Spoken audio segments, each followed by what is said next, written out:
જૂનાગઢની જોશીપુરાની ટીપી6 સ્કીમ ચર્ચાનો વિષય બની છે, વિવાદનો વિષય બની છે। આ ટીપી6 ને લઈને આજે સ્થાનિકો દ્વારા વિરોધ કરવામાં આવ્યો। નગર નિયોજન કચેરી ખાતે મોટી સંખ્યામાં સ્થાનિકો ઉમટ્યા। જોશીપુરામાં જે લોકો છે અહીં વિરોધ પ્રદર્શન કરવા માટે આવ્યા હતા। ઉગ્ર રજૂઆત કરાઈ અને સત્વરે આજે સ્કીમ લાગુ કરવાની જે વાત કરાઈ રહી છે તેને દૂર કરવામાં આવે તેવી માંગ પણ કરવામાં આવી રહી છે। આખરે ટીપી સ્કીમમાં એવી કઈ જોગવાઈ છે જેને લઈને વિરોધ કરવામાં આવી રહ્યો છે, આ બાબતે વાતચીત કરવા માટે સ્ટુડિયોમાં હાલ અત્યારે આપણી હારે જોડાઈ ચૂક્યા છે પિયુષ ઠુમર, કેતન હિરપરા અને જિગ્નેશ પારખિયા। આ વિસ્તારમાં છે આ ત્રણે મિત્રો આવે છે એની હારે જ વાત કરીએ। અચ્છા, સૌથી પહેલા કેતનભાઈ આપની પાસે હું જાણવા માંગીશ કે ભાઈ જે ટીપી6 ની જે જોગવાઈ છે એ છે શું અને ખરેખર વિરોધ શા માટે થઈ રહ્યો છે? ટીપી6 ની જોગવાઈમાં હાલમાં આપણે ટીપીઓ દ્વારા જે નકશા તૈયાર કરવામાં આવેલા છે, આ નકશાની અંદર જે 6 મીટરના રોડ છે તેને 7.5 મીટરના કરવા માંગે છે, જે 7.5 મીટરના રોડ છે તે 9 મીટરના કરવા માંગે છે અને 9 મીટરના છે તે 12 મીટરના કરવા માંગે છે।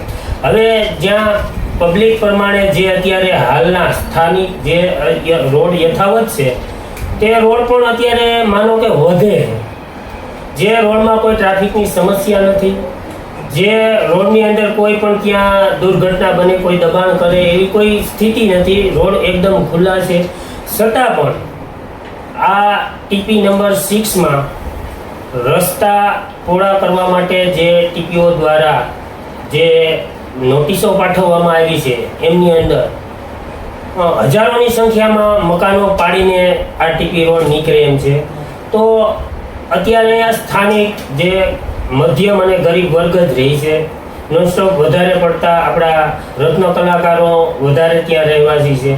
તો આ બધાએ એની જિંદગીની મળામૂડી ગણો તો મળામૂડી છે, જેની આખી મળામૂડી આ મકાન પાછળ તેણે ખર્ચી દીધી હોય અને આ ટીપી સ્કીમ દ્વારા રોડ રસ્તામાં એમના મકાન પાડી નાખવામાં આવે તો એ 5-7 જણાનો પરિવાર હોય, જેમાં 2 છોકરા ભણતા હોય, બુઢા મા બાપ હોય, હવે 1 જણો કમાતો હોય, એ પણ અત્યારે જોવો એટલી મોંઘવારીની અંદર 10 થી 15,000 રૂપિયા કમાતા હોય અને એમાં આ મકાનના લોન ઉપર લીધેલા હોય અને એ પાડી નાખવામાં આવે।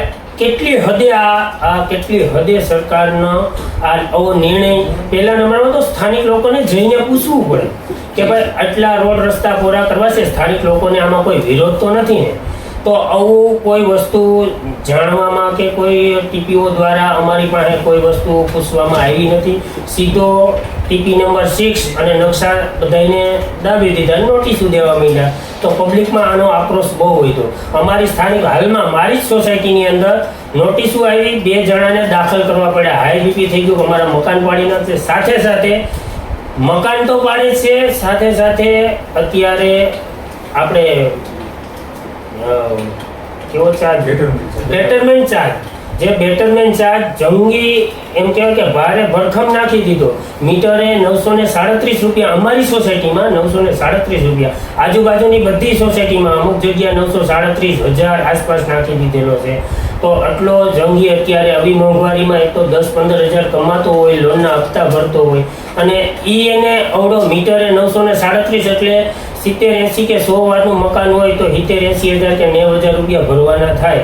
તો આ માણસ શું પરિસ્થિતિ કરે? પછી આમાં આત્મહત્યા કરે કે શું કરે? સરકારનું કેવું છે આમાં આત્મહત્યા જ કરે લોકો, જ્યારે એનાથી ના પહોંચાય ત્યારે માણસ આત્મહત્યા કરવા મજબૂર થાય। અને આજે આ ટીપી રોડ જ્યારે જાહેરાત થઈ છે ત્યાંથી હકીકતમાં લોકોની અંદર એક જ વિચાર છે કે હવે મરવું કે જીવવું। બિલકુલ લોકોને અનેક સમસ્યા પડી રહી છે તમારું કેવું છે, અને જે ખાસ વાત કીધી કે ભાઈ સ્થાનિકોને વિશ્વાસમાં પહેલા લેવામાં આવ્યા નથી। અચ્છા પિયુષભાઈ, આપની પાસેથી હું એ જાણવા માંગીશ કે ભાઈ રજૂઆત કરાઈ રહી છે, રજૂઆત ઉગ્ર રીતે કરાઈ રહી છે, મોટી સંખ્યામાં લોકો આજે એકઠા પણ થયા, તંત્ર શું કહી રહ્યું છે? તંત્ર દ્વારા કેવો પ્રતિસાદ મળી રહ્યો છે? નમસ્કાર, અમે આજે ટીપી માટે જે તંત્ર પાસે ગયા હતા અમારી અરજી લઈ, એમાં અમારી માગણી અમે મૂકી હતી, એમાં વાંધા અરજી અમે લોકોએ કરી હતી કે આ જરૂરિયાત તમે અહીંયા અમારે છે ને, અને છતાં તમે કયા આધારે આ લોકોને ટીપી6 સ્કીમની અંદર જોશીપુરાને લઈ આવ્યા? એટલે એ લોકોએ કીધું હતું આ જુડામાંથી ઉપરથી આવે છે, પણ આ વસ્તુ એવું નથી કે જે તમને અમે આપ્યું એ જ વસ્તુ એમાં ઇમ્પ્લિમેન્ટ થાય।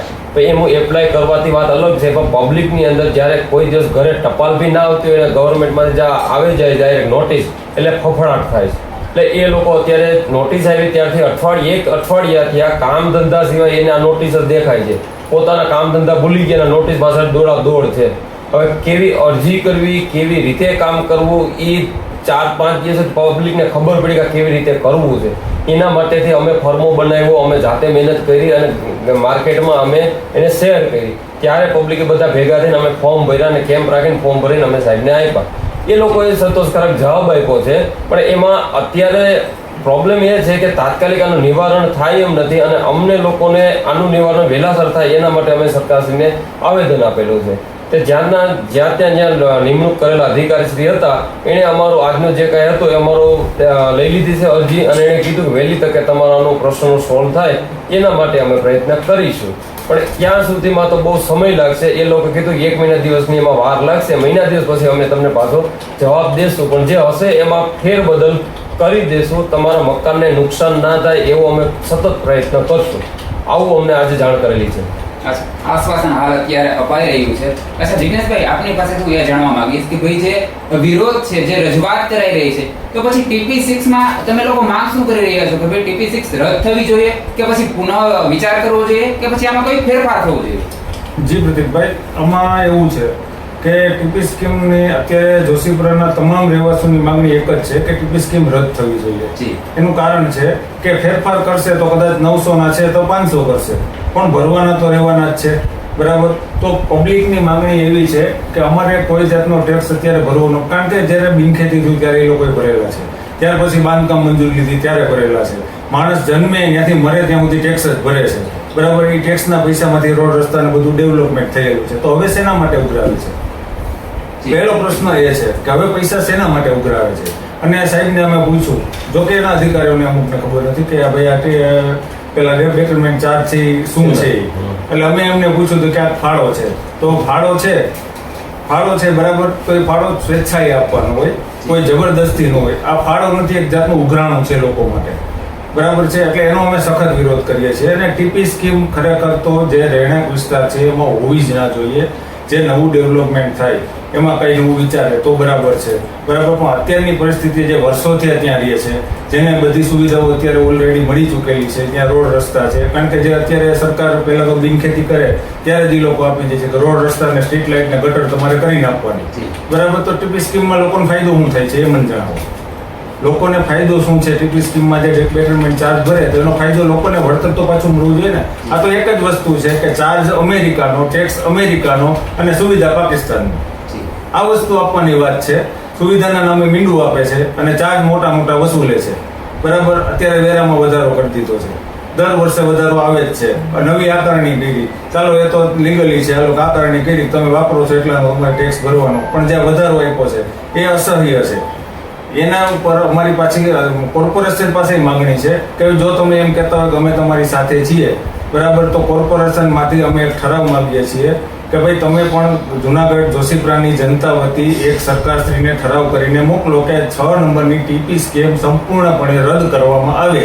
એવી એમાં જુનાગઢ મ્યુનિસિપલ કોર્પોરેશનને કોઈ જાતનો વાંધો નથી.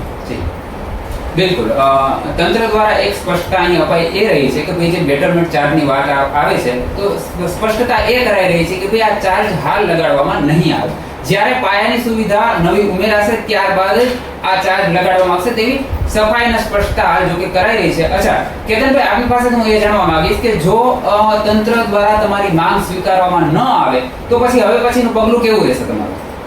હવે પછીનું આગળનું અમારું પગલું રહેશે એ તો અમે ત્યાં સાહેબને જ કીધેલું હતું કે અત્યારે અમે સ્થાનિકો બધા એક ઘરથી એક વ્યક્તિ જ આવ્યા છીએ. સોસાયટી અમુક બહાર ગામ ગયેલા હોય તો એની અરજીઓ અમે સાથે લઈ લીધી હતી. અરજીઓ તો 1500 થી 2000 હતી, પણ અત્યારે હાલમાં અમે આજની તારીખમાં હજારક સંખ્યામાં માણસો ગયા હતા, પણ આવનાર સમયમાં આ 1000 છે એ 25000 થતા વાર નહીં લાગે, કારણ કે બધાને ઉગ્ર વિરોધ છે ટીપીનો. ટીપી અમારે નથી જોઈતી એટલે નથી જ જોઈતી. હવે ટીપી ક્યાં હોવી જોઈએ તો નવા ડેવલપમેન્ટ થાય ત્યાં જ ટીપી મંજૂર કરવી જોઈએ.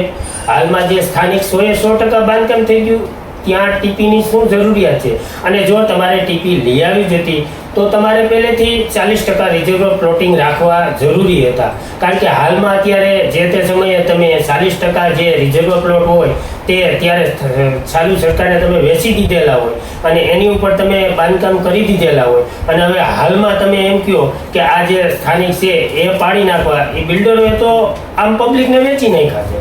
હવે અત્યારે તમે પાડો તો એ તો આમ પબ્લિક જનતાના જ મકાન જવાના છે, અને આ બધા ગરીબ અને મધ્યમ વર્ગ રહેવાવાળો વિસ્તાર છે. આની અંદર અમારું આગળનું પગલું તો એ જ રહેશે કે જો આ ટીપી સ્કીમ રોડ રસ્તા પહોળા થવાની જે વાત છે એ અટકશે નહીં તો આગળ અમે ગાંધી માર્ગે આંદોલન કરશું. છતાંય જો નહીં સમજે તો અમે ઉગ્ર પણ આંદોલન કરી શકીએ એવી અમારી બધી સોસાયટીના રહીશોની માંગ પણ છે, અને તમામ સોસાયટીના રહીશોની કમિટીની એક મિટિંગ છે. આ મિટિંગની અંદર આગળ શું પગલાં લેવા એ અમે ઠેરવશું. અચ્છા, મતલબ ગાંધી જગ્યા માર્ગે લડત ઉગ્ર બનશે, આગામી દિવસોમાં લડત વધુ ઉગ્ર બનશે એવું આપનું સ્પષ્ટ કહેવું છે. પિયુષભાઈ, તમને હું એ પૂછવા માંગીશ કે આ અંગે આ જે તમારી રજૂઆત છે, જે માંગ છે, એ બાબતે પદાધિકારીઓને રજૂઆત કરાઈ છે, અને જો રજૂઆત કરાય છે તો પછી તેઓ શું કહી રહ્યા છે, જે જનપ્રતિનિધિ જેને આપણે ચૂંટ્યા છે તેઓ? પ્રતિકભાઈ, જનપ્રતિનિધિ જે આપણે ચૂંટ્યા છે એ લોકો પાસે અમે પહેલા બે વખત જઈ આવ્યા છીએ. એ લોકોએ અમને વાતચીત એની સાથે મિટિંગ કરેલી છે. સોસાયટી વાઇઝ એક બે જેના મેઇન માણસો હતા, પ્રમુખ ઉપપ્રમુખ હતા, બધા ગયા હતા. એ લોકોએ અમારી શાંતિથી વાત સાંભળી હતી પણ, અને અમને એણે કીધું હતું પણ થઈ જશે. પણ હવે આમાં વસ્તુ એવી છે કે વંટોળ ક્યાંથી ઉડીને આવે છે ને કોણ એને કાબુ કરે છે એના માટે પ્રશ્ન પબ્લિકને છે કે આ વંટોળ કોણાથી રોકાય નથી. એ લોકો અમને સ્પષ્ટ કહી શકતા કે આ અમે રોકી દેશું, કે નથી પબ્લિક એવી માની શકે એમ કે આ વંટોળ આનાથી રોકાશે. કારણ કે આ વંટોળ હાથે કરીને ઊભો કરેલો છે. આ વંટોળ હાથે કરીને ઊભો કરેલો હોય એને રોકવો બહુ અઘરો પડે છે. એટલે મોટો પ્રોબ્લેમ એ છે પબ્લિકે શાંત, અને અહીંયા આપણે કોઈ વસ્તુની જરૂરિયાત હતી નહીં તો તમે આવો વંટોળ ઊભો કરીને કારણની જેવી પરિસ્થિતિ કરવા માંગતા હો તો આમાંથી યુવા વર્ગ તમારાથી આક્રોશનો ભોગ તમારે ગવર્મેન્ટને બનવું પડતું હોય છે. એટલે ખાસ કરીને આવા એવા મુદ્દા માર્કેટમાં, અહીંયા જુનાગઢની માર્કેટમાં જરૂર નથી, એમાં ખાસ ઢોસીપરામાં જરૂર નથી. તો મહેરબાની કરીને આવું બધું વહેલાસર બંધ થાય અને કામ ધંધે કારણ વિનાના માણસો હેરાન થાય છે, હવે કામ ધંધે વળગે. એ બસ આવી જ આપણે બધા વખતે કહેવાનું છે. જિજ્ઞેશભાઈ, છેલ્લો સવાલ આપને હું એ પૂછીશ કે ભાઈ તંત્રને, અમારા માધ્યમથી તમે તંત્રને શું મેસેજ આપશો, શું કહેશો? સમગ્ર જોશીપુરાની જે પ્રજા આ બાબતનો વિરોધ કરી રહી છે તેના થકી તમે શું કહેશો? તંત્રને માટલું એટલું જ કહેવા માંગીશ કે જુનાગઢની જોશીપુરાને ટીપીની જરૂર નથી, ડીપીની જરૂર છે. ડેવલપમેન્ટ કરો, પણ જે ટીપીના નામે તમે લોકો પાસેથી જે ઉઘરાણા કરો છો, લોકોના જે મકાનો પાડો છો એ બંધ કરો. સામાન્ય જનતા છે એનું જરાક તમે પબ્લિકે તમને વોટ આપીને બેસાડ્યા છે તો તમે જરાક એની ઉપર રહેમ રાખી અને મધ્યમ વર્ગની વેદનાને સમજો, અને એ લોકોને શાંતિ અને સલામતીનો અનુભવ થાય એવા પ્રયત્નો કરો. આવા પ્રયત્નો કરીને લોકોની સુખાકારીને ડોળોમાં તમે. બિલકુલ. તો ખાસ વાત એ કે ભાઈ જોશીપુરાના લોકોને ટીપીની નહીં ડીપીની જરૂર છે, અને સામાન્ય લોકોને જો ખોટી રીતે કનડગત કરવામાં આવે આ સ્કીમને ધ્યાને લઈ એવું ન થવું જોઈએ તેવું આપણા તમામ મિત્રોનું કહેવું છે. હાલ આ ચર્ચામાં આટલું. નમસ્કાર.